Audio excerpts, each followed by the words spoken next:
નમસ્કાર વિદ્યાર્થી મિત્રો, કેમ છો? મજામાં ને? હવે ગુડ મોર્નિંગ, સવારનો સમય હોય, હંમેશને માટે એમ કહેવાય કે કોઈ પણ કામ, કોઈ પણ દિવસની શરૂઆત ધીમી ગતિએથી થાય.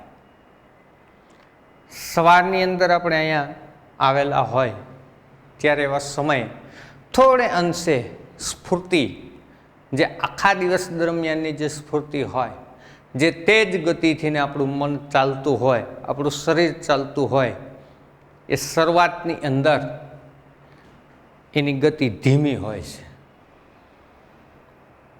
જેમ ગતિ, જેમ કહેવાય કે જીવનની જે ગતિ જે છે, પ્રગતિ, એ ધીમેથી થાય. આપણે જે ભણીએ નાના ધોરણની અંદર હોય ત્યારે ઓછા માર્ક્સ અથવા ઓછી સમજણ શક્તિથી આપણે આગળ વધતા હોય છે. જેમ જેમ તમે આગળ વધતા જાઓ તેમ તેમ તમારી સમજણ શક્તિ વધતી જાય છે. આપણે આગળના લેક્ચરની અંદર જે અલંકાર વિશેની જે વાત કરી હતી, તો અલંકાર એટલે આભૂષણ. એ આભૂષણ પહેલાંના સમયના, જેમ કહી શકાય કે જે આકાર પ્રકાર કિંમત જે હતી, એની અંદર આ અલંકારની અંદર પણ ગતિ, જે પ્રગતિ થઈ કહી શકાય. આપણે સામાન્ય રીતે જે જોઈએ છીએ કે એની અંદર પણ નવા નવા આકારો, નવા પ્રકારો, નવે જે કિંમતોનું જે ઘરેણું આભૂષણ આવેલ છે. એમ આપણું જીવન હોય છે મિત્રો, કે જે જે સમયે આપણે બદલવાનું હોય, બદલવું પડતું હોય છે. જેવી સ્થિતિ, જેવી પરિસ્થિતિ, એવું આપણું જીવન આપણે બનાવવું પડે છે. તો આજે આપણો અલંકારનો જે ટોપિક જે છે, એ ટોપિક અધૂરો જે છે એ અધૂરો આપણે પૂરો કરશું. અલંકારના પ્રકારોની અંદર અલંકારના મેન ટોપિક છે, એની અંદર અલંકારના પ્રકારો. એ પ્રકારોની અંદર પહેલો પ્રકાર આપણે જોતા હતા શબ્દાલંકાર. શબ્દાલંકારની અંદર પણ આપણે પ્રકારો જોતા હતા. એમાં આપણે બે પ્રકાર જોઈ ગયા છીએ, અને ત્રીજો પ્રકાર એની અંદર છે જે પ્રાસાનુપ્રાસ. હવે આ જ વસ્તુ આપણે સમજવાની છે, પ્રાસાનુપ્રાસ, જેને આપણે ત્રણ નામથી ઓળખતા હતા: પ્રાસ, સાંકડી, ત્યાર પછી આંતરપ્રાસ, ત્યાર પછી અંત્યાનુપ્રાસ.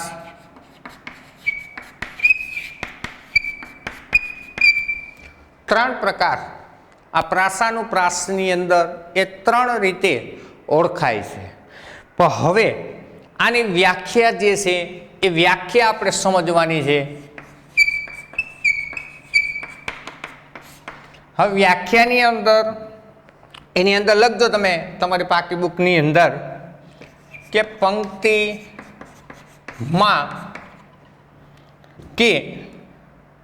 પંક્તિમાં મધ્યમાં કે અંતે પ્રાસ મળે ત્યારે પ્રાસાનુપ્રાસ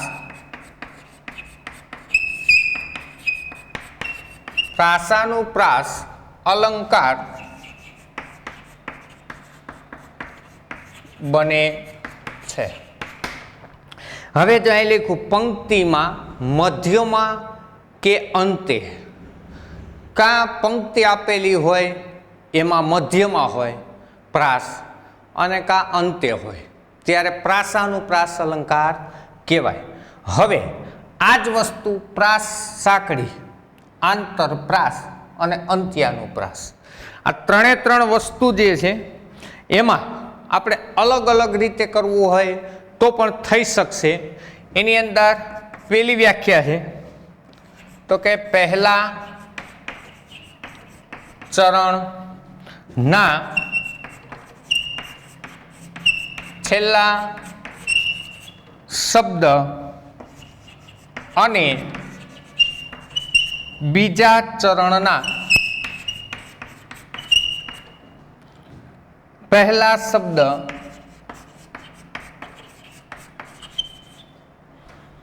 વચ્ચે પ્રાસ મળે ત્યારે વચ્ચે પ્રાસ રચાય ત્યારે પ્રાસ સાંકડી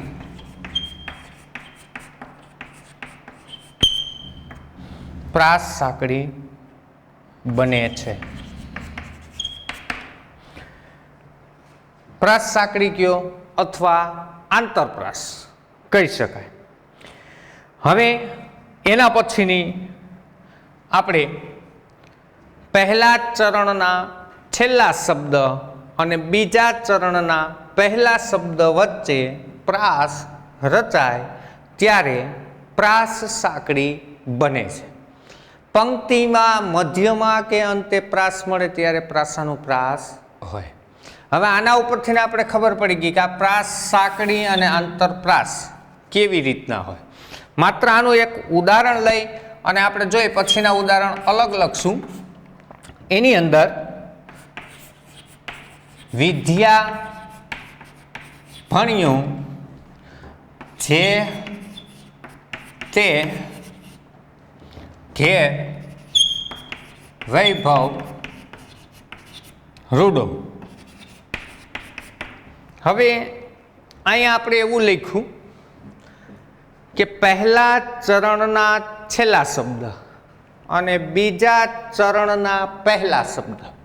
હવે ચરણ એટલે શું એ પાછી તમને તકલીફ પડતી હશે એટલે હું ચરણ વિશેનો તમને ખ્યાલ આપી દઉં કે અહીંથી અહીં સુધીનું જે છે એ પહેલું ચરણ, ત્યાર પછી અહીંથી અહીં સુધીનું છે એ બીજું ચરણ.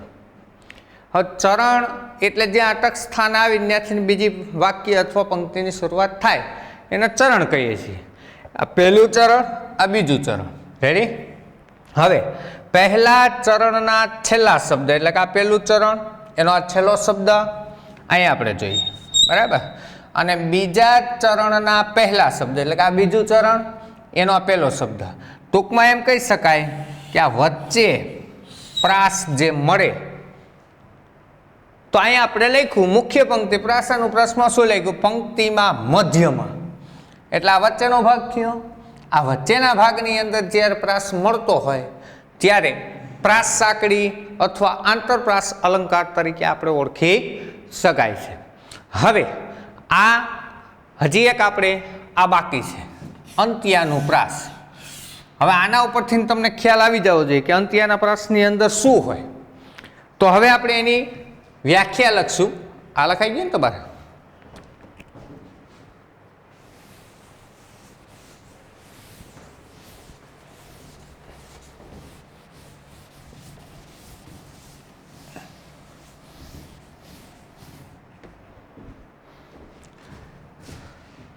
એની અંદર કોઈ પણ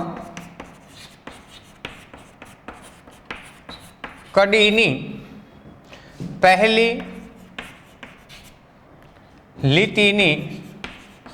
લીટીને છેડે જેવો અક્ષર આવે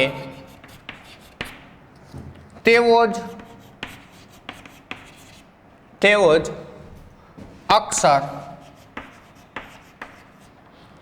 અક્ષરો બીજી લીટીને છેડે આવે ત્યારે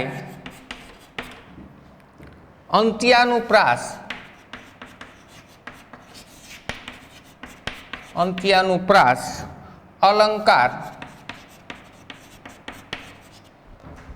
બને છે અથવા પંક્તિ ને અંતે સમાન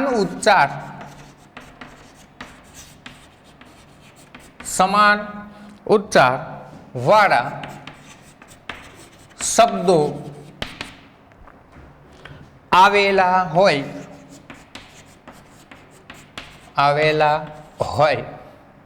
ત્યારે આ અલંકાર બને છે.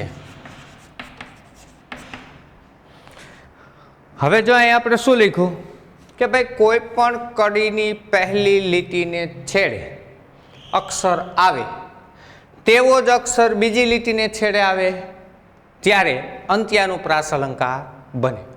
પંક્તિને અંતે સમાન ઉચ્ચારવાળા સરખા ઉચ્ચારવાળા ખાતા પીતા આ સમાન ઉચ્ચાર કહેવાય.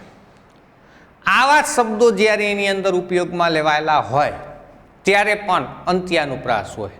ટૂંકમાં વિદ્યાર્થી મિત્રો આ આખીની સમજૂતી છે અલંકારની, પરંતુ તમારા માટે ટૂંકું ને ટચ એટલું યાદ રાખવાનું છે કે કોઈ પણ પંક્તિ કે વાક્યમાં અંતે પ્રાસ મળે, અંતે ચરણના અંતે પ્રાસ મળતા હોય, પહેલા ચરણનો છેલ્લો શબ્દ અને બીજા ચરણનો છેલ્લો શબ્દ, ત્યારે અંત્યાનુપ્રાસ અલંકાર હોય.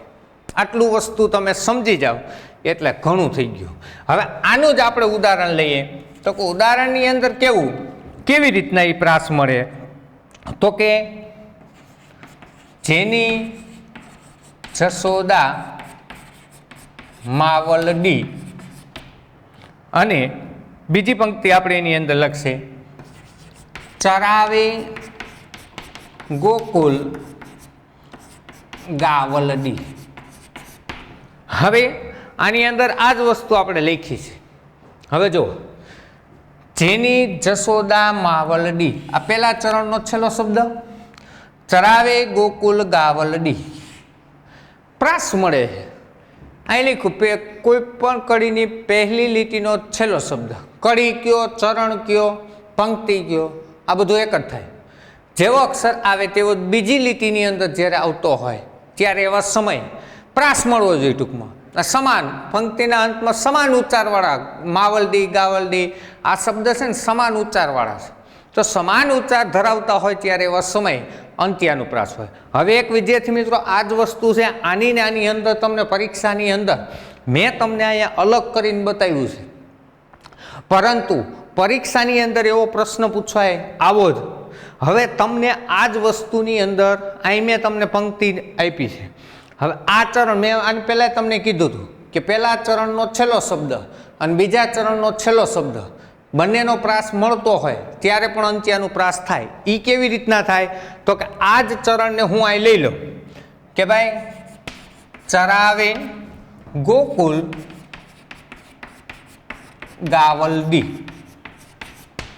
હવે આ વસ્તુ માની લો પરીક્ષાની અંદર તમને આ વસ્તુ આપી, જેની જશોદા માવલડી ચરાવે ગોકુલ ગાવલડી, આવી રીતના તમને પંક્તિ આપી દીધી હોય ત્યારે માની લો કે મેં અત્યારે તમને આવી રીતના શીખવાડ્યું ને તો પછી પરીક્ષાની અંદર આમ પૂછાય તો તમને શું થાય કે આપણે તો આમ કીધું હતું ને આમ કેમ?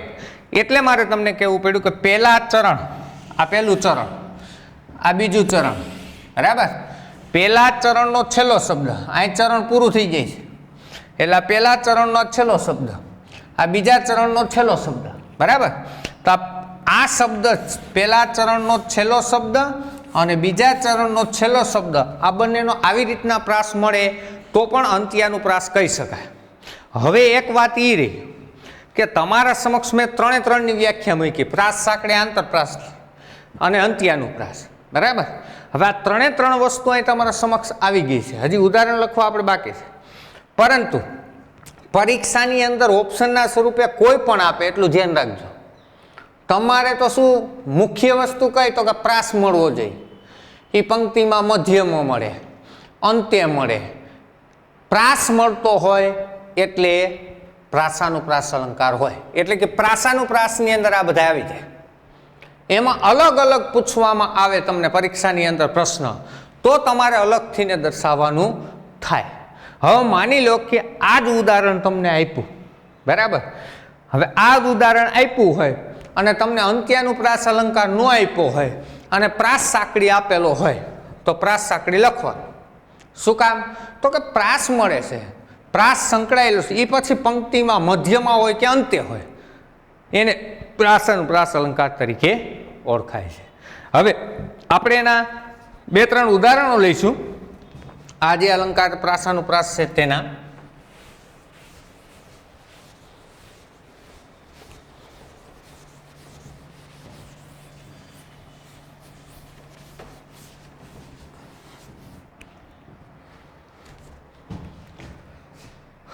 ઉદાહરણ છે તમારે પાકી બુકની અંદર લખતા જજો. એમાં પહેલું ઉદાહરણ છે, વિદ્યા ભણ્યું જે તે સદાવ્રત આપે. હવે આયા પ્રાસ મળે છે એટલે પ્રાસાનુપ્રાસ. હવે બીજી વાત, બીજું ઉદાહરણ, વાયાને નડ્યું ખસ્યું એ દેખી ને કૂતરું ભસ્યું. હવે આમાં ક્યાં પ્રાસ મળે? તો કે પહેલા ચરણનો છેલ્લો શબ્દ છે, બીજા ચરણનો છેલ્લો શબ્દ, ખસ્યું ભસ્યું. ત્યાર પછીનું ત્રીજું ઉદાહરણ છે. આની અંદર ઘેર પધાર્યા હરિગુણ ગાતા વાત તાલને શંખ મૃદંગ.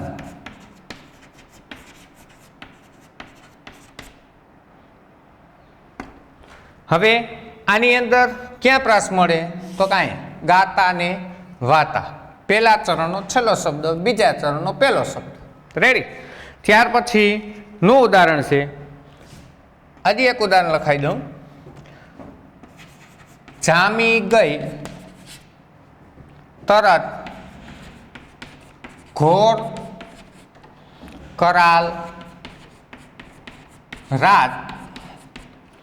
ત્યાર પછી બીજી વાર, લાગી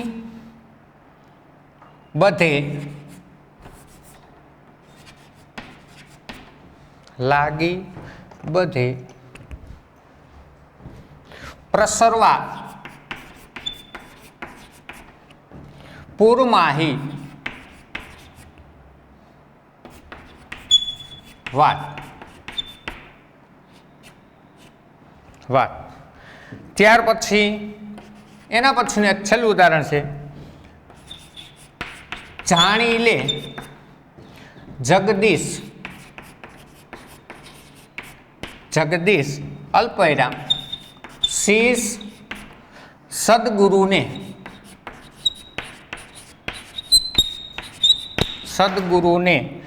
નામી. હવે આપણે અહીં જોઈએ કે અહીંથી લે, જાણી લે, જગદીશ, શીશ, આંતરપ્રાસ. આ બંને વચ્ચેનો આંતરપ્રાસ થાય છે. જો શબ્દો સરખા નથી પણ શબ્દોના પ્રાસ મળે છે. ત્યાર પછી એટલે આને આંતરપ્રાસ કહી શકાય. જો અલગ આપે તોની વાત છે, બાકી તો કઈ પ્રશ્ન છે નહીં. હવે ચોથું, જામી ગઈ તરત ઘોર કરાલ રાત, આ છેલ્લો શબ્દ. ત્યાર પછી લાગી બધે પ્રસરવા પૂરમાહી વાત, પંક્તિના છેલ્લા શબ્દ. પંક્તિના છેલ્લા શબ્દ મળે ત્યારે હંમેશને માટે શું હોય? તો કે અંત્યાનુપ્રાસ. હવે ઘેર પધાર્યા હરિગુણ ગાતા વાતા, આ પ્રાસ સાંકળી કહી શકાય. વાહ વાયાને આને તમે અંત્યાનુપ્રાસ પણ કહી શકો. વાહ વાયાને નળિયું ખસ્યું એ દેખીને કૂતરું ભસ્યું, તો કે પહેલા ચરણનો છેલ્લો શબ્દ ને આ ભસ્યું. હવે આ મધ્યમાં પ્રાસ મળે છે. આમાં જોઈ લો, હવે મેં પહેલી જ લીટીની અંદર ટૂંકું ટચ વ્યાખ્યા તમને લખાવી હતી કે કોઈ પણ કડી કે પંક્તિમાં મધ્યમાં કે અંતે પ્રાસ મળે ત્યારે પ્રાસાનું પ્રાસ અલંકાર હોય. જ્યાં મધ્યમાં, આ અંતે, આ મધ્યમાં, આ અંતે, આ મધ્યમાં, બરાબર. પણ આપણે જ્યારે ક્યારેક ભય થાય, સ્વાભાવિક વસ્તુ છે કે તમને જ્યાં સુધી ખ્યાલ ન હોય ત્યાં લગન પ્રશ્ન થતો હોય છે. એટલે આવા પ્રશ્ન ન ઉદ્ભવે એટલા માટે અલગ અલગ કરી અને તમારા સમક્ષ મૂક્યું છે. તો વિદ્યાર્થી મિત્રો, આપણે આ શબ્દ અલંકારના 3 પ્રકાર હતા. એ 3 પ્રકાર આપણે અહીંયા પૂરા કરીએ છીએ. જો તમારે પાકી બુકની અંદર આ ઉદાહરણ લખાઈ જાય એટલા વ્યાખ્યાન બધું, પછી 2-3 ઉદાહરણ શીખવા માટે તમે પ્રયત્ન કરજો. બની શકે તો આના 1-2 ઉદાહરણ લખજો. અહીંયા તમારે 2 ઉદાહરણ વધારાના લખવાના છે, એટલે 5 લખેલા છે તો અહીં 2 7 થશે. રેડી? સમજાઈ ગયું? તો હવે આપણે અલંકારના પ્રકારની અંદર પહેલો પ્રકાર શબ્દાલંકાર લીધો હતો. શબ્દાલંકારના 3 પ્રકાર જોયા. શબ્દાનુપ્રાસ એટલે કે યમક, પહેલા વર્ણાનુપ્રાસ શીખ્યા, ત્યાર પછી શબ્દાનુપ્રાસ શીખ્યા અને ત્યાર પછી પ્રાસાનુપ્રાસ શીખ્યા. રેડી? આ 3 પ્રકાર. હવે એના પછીનો આપણે બીજો પ્રકાર આપણે લેવાનો છે. કયો છે આપણો બીજો પ્રકાર? વાહ, સરસ, અર્થાલંકાર.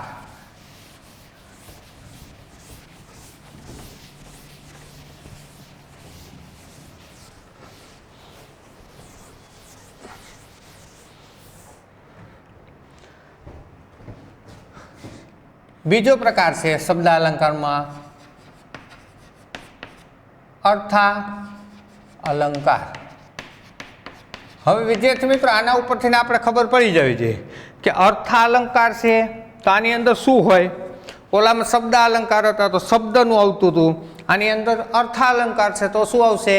અર્થનું આવશે. તો કે વાક્યની અંદર એમાં અર્થ જોવાના આવશે, એટલે અર્થાલંકાર બનશે. તો આની આપણે વ્યાખ્યા લખશું. વ્યાખ્યાની અંદર શબ્દના અર્થને આધારે ચમત્કૃતિ સંધાય ત્યારે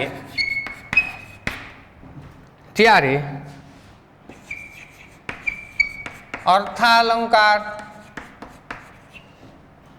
બને છે. એક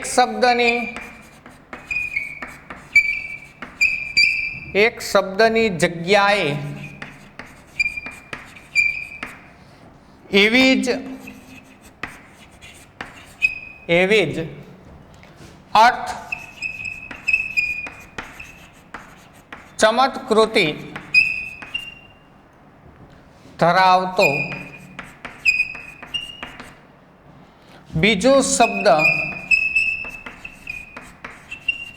બીજો શબ્દ મૂકવાથી પણ તેની ચમત્કૃતિ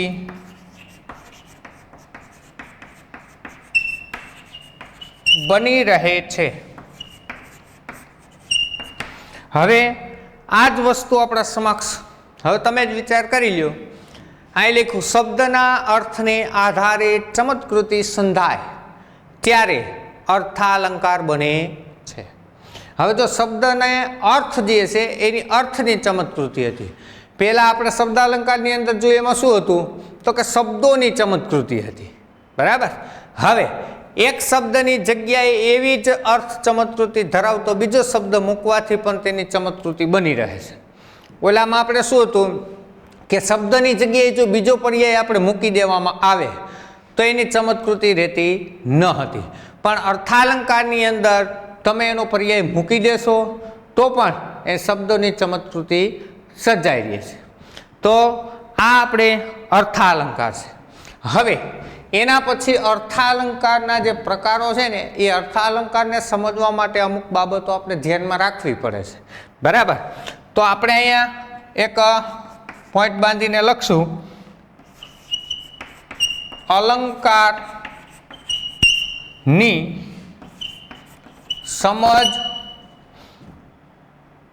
માટેના અર્થાલંકારની સમજ માટેના અગત્યના મુદ્દાઓ. બરાબર. હવે જ્યાં સુધી આ મુદ્દાઓ આપણી સમજની અંદર નહીં આવે ત્યાં સુધી નકામું છે. આ વસ્તુ ધ્યાનમાં રાખજો. અલંકારને સમજવા માટેના અગત્યના મુદ્દાઓ જે છે એની અંદર 4 થી 5 મુદ્દાઓ છે. એ 4-5 મુદ્દાઓ તમને આવડશે તો જ અર્થાલંકાર આવડશે, બાકી આવડશે નહીં. એટલે આ બાબત બધા વિદ્યાર્થીઓ ખાસ ધ્યાન રાખે. આ બાબત સમજવી જરૂરી છે. બરાબર. તો હવે આ જે મુદ્દાઓ જે છે એ આપણે આવતા પીરિયડની અંદર આ મુદ્દાઓની આપણે સમજણ લેશું અને ત્યાર પછી આપણે અર્થાલંકાર લેશું. રેડી? અસ્તુ. જય હિન્દ. તમે આ પાકી બુકની અંદર બધાએ લખી નાખજો આ બધું. અસ્તુ.